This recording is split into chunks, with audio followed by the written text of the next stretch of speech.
let's talk about this problem because, as you know, it's one that, as far as I'm concerned, is treated improperly. And in your practice, you see it as much as I do.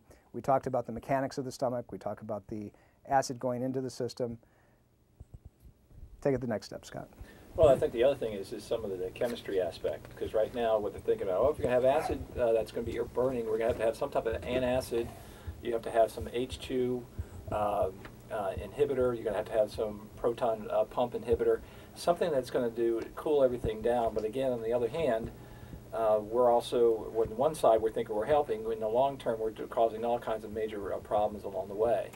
And there's ways to kind of calm some of these things down. I think we talked about chemistry before with, you know, the body will respond. And it's an interesting thing, and I brought this up to you, I think, one of the first times I was working in the office with you, Tom, was the aspect of, you know, digestion starts with, first you smell it, the body smells it and senses it. You chew your food, and it tells you what's coming down the pipe.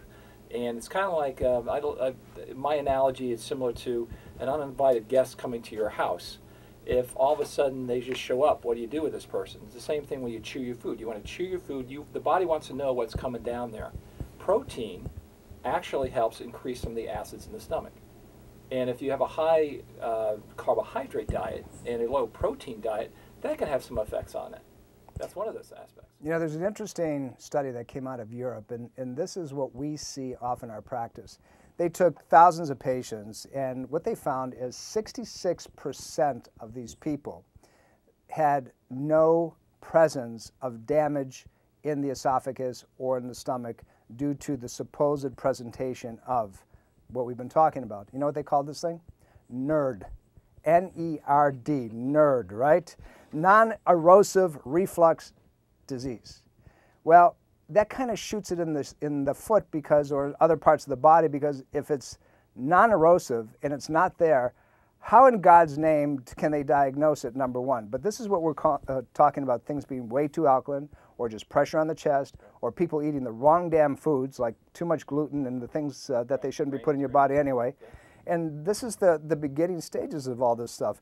And they put these people on all kinds of medications. You know, they put them on the protein pump inhibitors, and they say, well, you're going to have to take them for the rest of your life.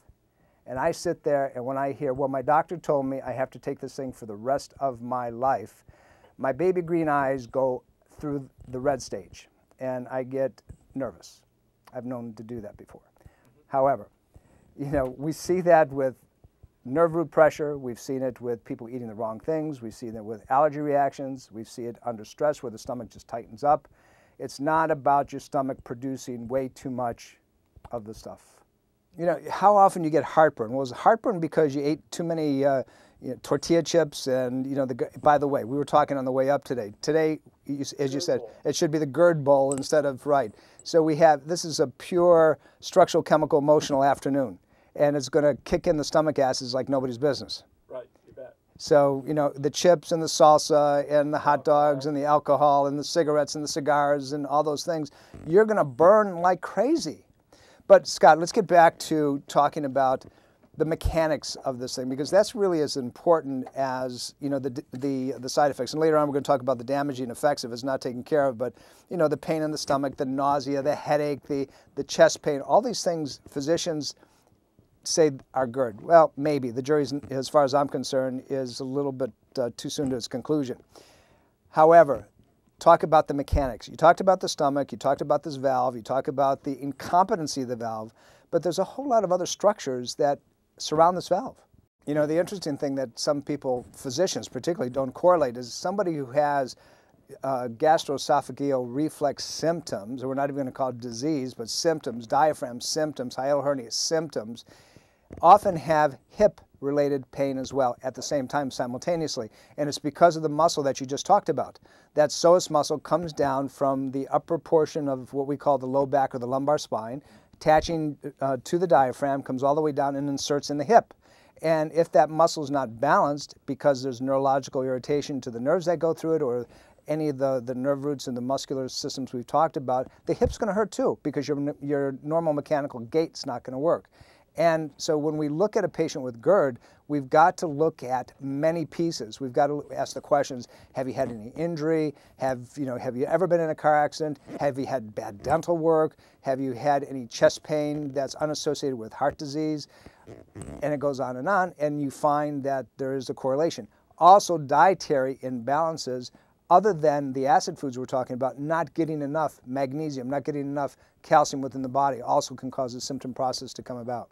I want to remind you that all the programs that we do in-house are part of our in-house continuing education program, and they're free to you. It's a public service.